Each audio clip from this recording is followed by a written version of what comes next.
lighten up. Take me on your magic river. Tell me all your dreams align. Sign me up and tell me about the people that you. Hello friends, आप सबको मेरा नमस्कार। मैं सस्मिता आप सबको मेरे channel my spatula story में स्वागत करती हूँ। तो आज मैं आपके साथ शेयर करूंगी वेज मंचाओ सूप। तो बिल्कुल मार्केट एंड रेस्टोरेंट जैसा वेज मंचाओ सूप की रेसिपी के लिए मेरे वीडियो को एंड तक जरूर देखिएगा। अगर अच्छी लगेगी तो अपने फ्रेंड्स एंड फैमिली के साथ जरूर शेयर कीजिएगा और मेरे चैनल को सपोर्ट करने के लिए प्लीज सब्सक्राइब जरूर कीजिएगा। चलिए फिर बनाते हैं बिल्कुल होटल एंड रेस्टोरेंट स्टाइल में वेज मंचाओ सूप। तो पहले हम वेजिटेबल स्टॉक को रेडी करेंगे। वेजिटेबल स्टॉक के लिए हमें कोई वेजिटेबल्स नहीं लेना है, बस वेजिटेबल का जो वेस्ट पार्ट होता है ना, जिसे हम फेंक देते हैं, वही पार्ट हमें लेना है। जैसे कि आप देख सकते हैं, मैंने यहाँ पे कॉर्न का ऊपर का पार्ट में निकाल के रखा है, इसे मैं डालूंगी इस वेजिटेबल स्टॉक के लिए। और उसके साथ गाजर का दोनों पार्ट जो होता है ना, जिसे हम जनरली फेंक देते हैं, उसको भी हम डाल देंगे स्टॉक के लिए। और कैप्सिकम का ऊपर का पार्ट जनरली हम इसे भी फेंक देते हैं, उसको भी हम डाल देंगे। बीन्स का दोनों तरफ काट के इसमें डालेंगे।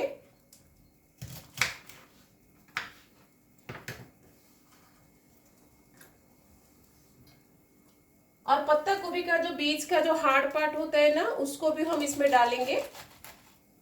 जनरली जब हम पत्ता गोभी काटते हैं तो इसको फेंक देते हैं, तो इस पार्ट को भी हम इसमें डालेंगे। अगर आपके पास फूल गोभी है, उसका जो स्टेम पार्ट है उसको भी आप डाल सकते हैं, लेकिन मेरे पास फूल गोभी नहीं था इसलिए मैं नहीं डाल रही हूँ। और उसके साथ स्प्रिंग अनियन का जो स्टेम पार्ट होता है ना, उसको भी हम डालेंगे। तो इसमें जो मिट्टी लगा होता है उसको पहले हम हटा देंगे और उसको हम इसमें डालेंगे। और पत्ता गोभी का जो ऊपर का कवर होता है उसको भी हम इसमें डालेंगे। और इन सारे वेजिटेबल के साथ मैं इसमें डालूंगी सेलरी, जो कि एक धनिया पत्ता का वेराइटी है। अगर आपको सेलरी नहीं मिलता है तो आप धनिया पत्ता का डंठल इसमें डाल दीजिएगा। तो इसका डंठल भी मैं काट के इसमें डाल दूंगी। तो ये जो सारे पार्ट्स होते हैं ना वेजिटेबल्स का, जनरली हम इसको फेंक देते हैं, लेकिन होटल एंड रेस्टोरेंट वगैरह में इसको फेंकते नहीं है। इससे ही वो लोग वेजिटेबल स्टॉक बनाते हैं, और जो भी रेसिपी में वेजिटेबल स्टॉक की जरूरत पड़ती है वो उसको यूज करते हैं। तो चलिए वेजिटेबल स्टॉक को पहले बना लेते हैं। वेजिटेबल स्टॉक बनाने के लिए मैंने यहाँ पे पानी बॉईल होने के लिए बैठा दिया था। तो पानी का अमाउंट यहाँ पे थोड़ा ज्यादा रखिएगा। मैंने यहाँ पे 1.5 लीटर पानी लिया है। तो अब इसमें हम डाल देंगे नमक, 10 से 15 ब्लैक पेपर और 6 से 7 लौंग। ब्लैक पेपर एंड लौंग तो सर्दी के लिए बहुत अच्छा काम करता है, इसलिए इसको जरूर डालिएगा। और उसके साथ मैं यहाँ पे 2 तेजपत्ता डाल दूंगी। अब इसमें सारे वेजिटेबल का जो वेस्ट पार्ट हमने निकाला था उसको हम इसमें डाल देंगे।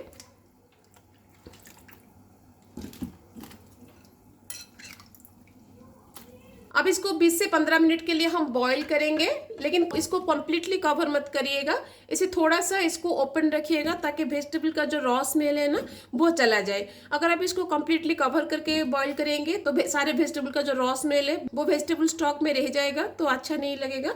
तो इन सारे वेजिटेबल का रॉ स्मेल चला जाए, इसलिए मैंने यहाँ पे इसको आधा कवर किया है। अब इसको मीडियम फ्लेम पर हम 20 से 25 मिनट के लिए बिठाएंगे, ताकि सारे वेजिटेबल आहिस्ता आहिस्ता बॉईल हो और इसके अंदर से उसका फ्लेवर वेजिटेबल स्टॉक में आ जाए। तो जब तक हमारा ये वेजिटेबल स्टॉक बन रहा है, चलिए हम दूसरे वेजिटेबल्स को रेडी करते हैं। तो अब हम वेजिटेबल्स को रेडी करेंगे। जो भी वेजिटेबल आप सूप में डालना चाहते हैं, सारे वेजिटेबल्स को यहाँ पे फाइनली चॉप करिएगा।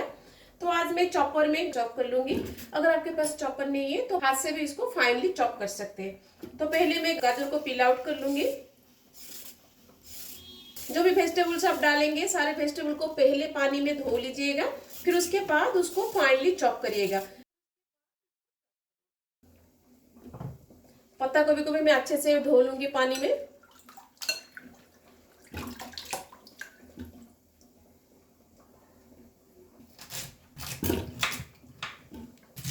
मैं इसे चॉपर में चॉप करूंगी, इसलिए मैं इसको रफली चॉप कर रही हूँ।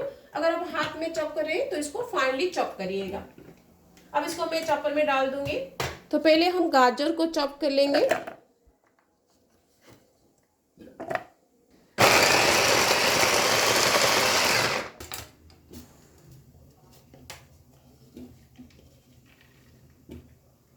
अब चॉपर में मैं डाल दूंगी पत्ता गोभी। तो पत्ता गोभी भी अब हमारा रेडी है, इसको हम प्लेट में निकाल देंगे।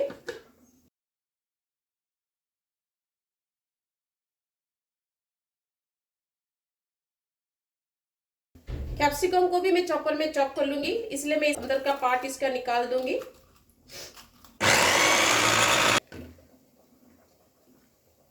अब इसमें मैं बीन को भी चॉप कर लूंगी। वेजिटेबल्स को बॉईल करने के 5-10 मिनट के बाद तेज पत्ता को निकाल दीजिएगा,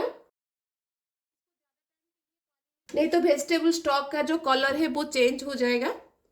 तो इसमें हम थोड़ा सा मशरूम भी डालेंगे, ये ऑप्शनल है, अगर आपके पास है तो डालिएगा, नहीं तो स्किप कर सकते हैं। तो पहले मशरूम को हम अच्छे से धो लेंगे। ये मशरूम का जो स्टेम पार्ट होता है ना, उसको हम सूप में नहीं डालेंगे, उसको हम वेजिटेबल स्टॉक में डाल देंगे। और मशरूम को भी हम चॉपर में चॉप कर लेंगे।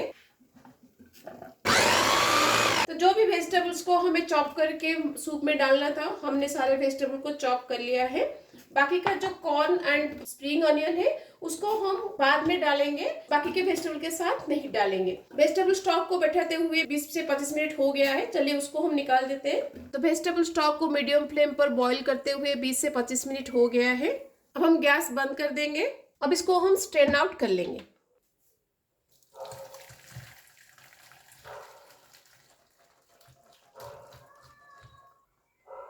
तो सारे वेजिटेबल को प्रेस करके उसके अंदर से सारे जूस हम निकाल देंगे। और कॉर्न का जो ये पार्ट है ना, इसको मैं फेंकूंगी नहीं, क्योंकि इसमें थोड़ा सा कॉर्न है, इसको निकाल के मैं सूप में डालूंगी और बाकी का वेजिटेबल को हम डिस्कार्ड कर लेंगे। तो देखिए वेजिटेबल स्टॉक अब हमारा रेडी है। तो इस वेजिटेबल स्टॉक को ठंडा करके आप फ्रीज में रख सकते हैं। जब भी आपका मन करे आप इसको निकाल के गर्म करके इसका सूप बना सकते हैं। वेजिटेबल का स्टॉक अब हमारा रेडी है। वेजिटेबल्स के साथ सूप में हमें अदरक, लहसुन और प्याज की भी जरूरत है। तो मैंने यहाँ पे एक लहसुन लिया है और अदरक थोड़ा ज्यादा अमाउंट इसमें डालिएगा, क्योंकि विंटर में सर्दी और खांसी के लिए अदरक बहुत हेल्पफुल है, इसलिए अदरक थोड़ा ज्यादा अमाउंट मैंने लिया है। और एक छोटा साइज प्याज आप डाल सकते हैं। आप चाहे तो स्प्रिंग अनियन का जो नीचे का अनियन पार्ट है उसको भी चॉप करके डाल सकते हैं, नहीं तो नॉर्मल अनियन भी आप डाल सकते हैं। तो चलिए इन तीनों को हम फाइनली चॉप कर लेते हैं। तो सेलेरी का जो स्टेम होता है और डंठल जिसे हम कहते हैं, उसको भी हम इसमें थोड़ा सा चॉप करके डालेंगे। अगर आपके पास सेलेरी नहीं है तो आप धनिया का डंठल को चॉप करके डाल दीजिएगा। कोई भी लीफी वेजिटेबल को सूप में पहले से मत डालिएगा, नहीं तो सूप का कलर जो है वो चेंज हो जाएगा। वेजिटेबल के साथ हमें दूसरे इंग्रेडिएंट चाहिए, हमने रेडी कर लिया है। चलिए हम नूडल्स को बैठाते हैं। तो सूप में नूडल को डालने के लिए पहले हम नूडल को थोड़ा सा बॉईल करेंगे, जिसके लिए मैंने यहाँ पे पानी बैठा दिया था। पानी में अभी बॉईल आ गया है। अब इसमें हम डाल देंगे नमक। अब इसमें हम नूडल को डाल देंगे। नूडल थोड़ा सा सॉफ्ट हो जाए तब तक हम इसको बैठाएंगे। नूडल को बैठाते हुए 5 से 6 मिनट हो गया है। अब हम गैस को बंद कर देंगे और इसको स्ट्रेन आउट कर लेंगे।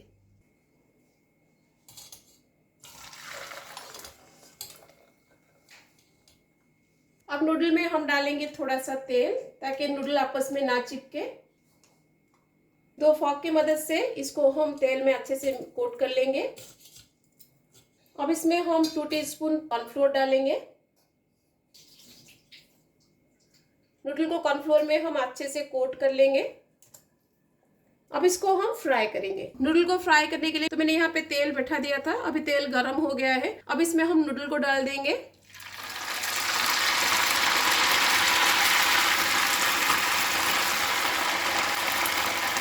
आप चाहे तो नूडल्स को ओवन में भी बेक कर सकते हैं। तो ओवन में 180 डिग्री पर आप इसको 5 से 10 मिनट के लिए रख दीजिएगा, तो ये बेक हो जाएगा। बस बीच बीच में इसका कलर चेक करते रहिएगा, अगर ये ओवर कुक हो जाएगा तो अच्छा नहीं लगेगा। अब इसको हम लाइट गोल्डन ब्राउन होने तक फ्राई करेंगे। तो नूडल अब हमारा फ्राई हो गया है। आप देख सकते हैं जितना गोल्डन कलर अभी आपको दिख रहा है, इतना गोल्डन कलर होने तक आप इसको फ्राई करिएगा। उससे ज़्यादा डीप फ्राई करेंगे तो ये डार्क हो जाएगा, तो इसका टेस्ट भी बदल जाएगा और कलर भी बदल जाएगा। अब इसको हम निकाल के एक टिश्यू पेपर के ऊपर रख देंगे, ताकि जो भी एक्सेस ऑयल है वो ऑब्जर्व हो जाए। सूप बनाने के लिए मैंने यहाँ पे योग बैठाया है। तो पहले कढ़ाई या फिर योग को अच्छे से गर्म कर लीजिएगा। जैसे अभी इसमें से धुआं निकल रहा है, आप देख सकते हैं, ऐसे ही धुआं निकलने तक इसको गर्म करिएगा। अब इसमें मैं डाल दूंगी तेल। तेल मैं ज़्यादा नहीं लूँगी, बस 1 टीस्पून तेल हम इसमें लेंगे। तो ये सूप में ज़्यादा तेल की ज़रूरत नहीं है, क्योंकि इसमें हम बटर भी यूज़ करेंगे। तो तेल हमारा गर्म हो गया है। अब इसमें मैं डाल दूंगी अदरक एंड लहसुन।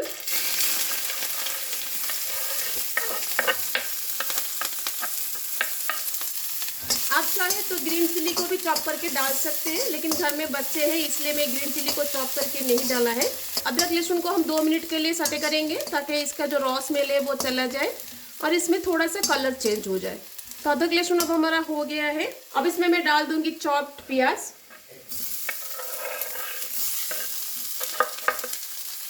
प्याज को भी हम ज़्यादा टाइम के लिए कुक नहीं करेंगे, बस ये थोड़ा सा ट्रांसलूसेंट हो जाए और इसका रॉ स्मेल चला जाए तब तक हम इसको कुक करेंगे। तो प्याज हमारा ट्रांसलूसेंट हो गया है, इसे ज़्यादा हम प्याज को नहीं पकाएंगे। अब इसमें मैं सारे वेजिटेबल्स को डाल दूंगी जिसको हमने चॉप करके रखा है। वेजिटेबल को हम ज़्यादा टाइम के लिए सॉटे नहीं करेंगे, बस 2 से 3 मिनट के लिए इसको सॉटे करेंगे क्योंकि ऑलरेडी हमने इसको चॉप कर लिया है। इसको हमें 100% कुक नहीं करना है, बस सारे वेजिटेबल का रॉनेस चला जाए तब तक हम इसको पकाएंगे, जो कि 2 से 3 मिनट लगेगा। गैस के फ्लेम को यहाँ पे हाई रखिएगा, हाई फ्लेम पर ही सारे वेजिटेबल को सटे करिएगा ताकि वेजिटेबल से पानी रिलीज ना हो। अगर इसमें से पानी रिलीज होगा तो ये ज़्यादा टाइम लगेगा कुक होने में, इसलिए इसको हाई फ्लेम पर ही कुक करिएगा। अब वेजिटेबल्स में हम डाल देंगे नमक अकॉर्डिंग टू टेस्ट। अब इसमें मैं डाल दूंगी कॉर्न जिसको मैंने ऑलरेडी बॉईल कर लिया है।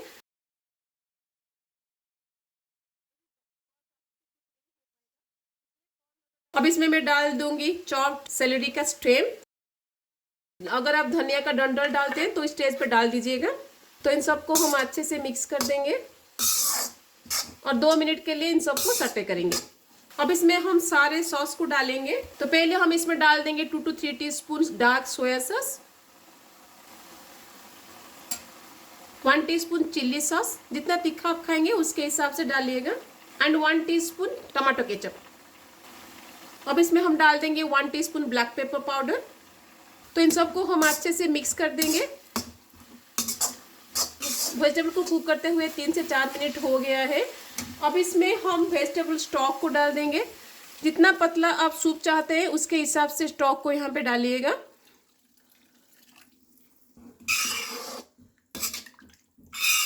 अब इसमें मैं डाल दूंगी 1 टीस्पून बटर।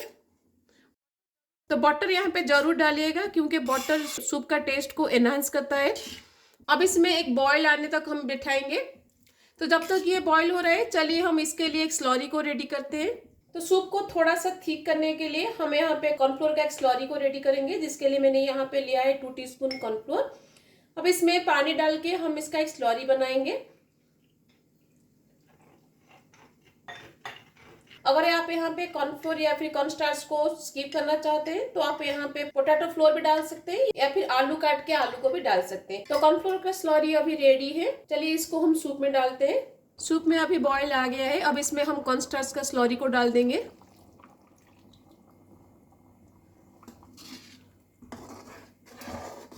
कॉर्नस्टार्च का स्लरी डालने के बाद इसको 3 से 4 मिनट के लिए कुक करिएगा ताकि कॉर्नस्टार्च जो हमने डाला है वो अच्छे से कुक हो जाए। तो सारे सॉस का जो टैंगीनेस है उसको बैलेंस करने के लिए हम यहाँ पे डाल देंगे 1 टीस्पून चीनी। अब एंड में हम इसमें डाल देंगे थोड़ा सा चॉप्ड स्प्रिंग अनियन। एंड में ही डालिएगा, पहले से मत डालिएगा। और चॉप्ड सेलेरी, अगर आप सेलेरी को स्किप करना चाहते हैं तो यहाँ पे थोड़ा सा चॉप्ड धनिया पत्ता डाल दीजिएगा। सेलेरी भी आजकल मार्केट में बहुत इजीली मिल जाता है, कोई भी वेजिटेबल मॉल में आपको मिल जाएगा। तो अब हमारा वेजिटेबल सूप रेडी है और नूडल्स को हमने ऑलरेडी रेडी कर लिया था। चलिए अब हम प्लेटिंग करते हैं। Lighten up, take me on your magic river. Tell me all your dreams align. Sign me up and tell me about the people that you know who are trying to feel alive.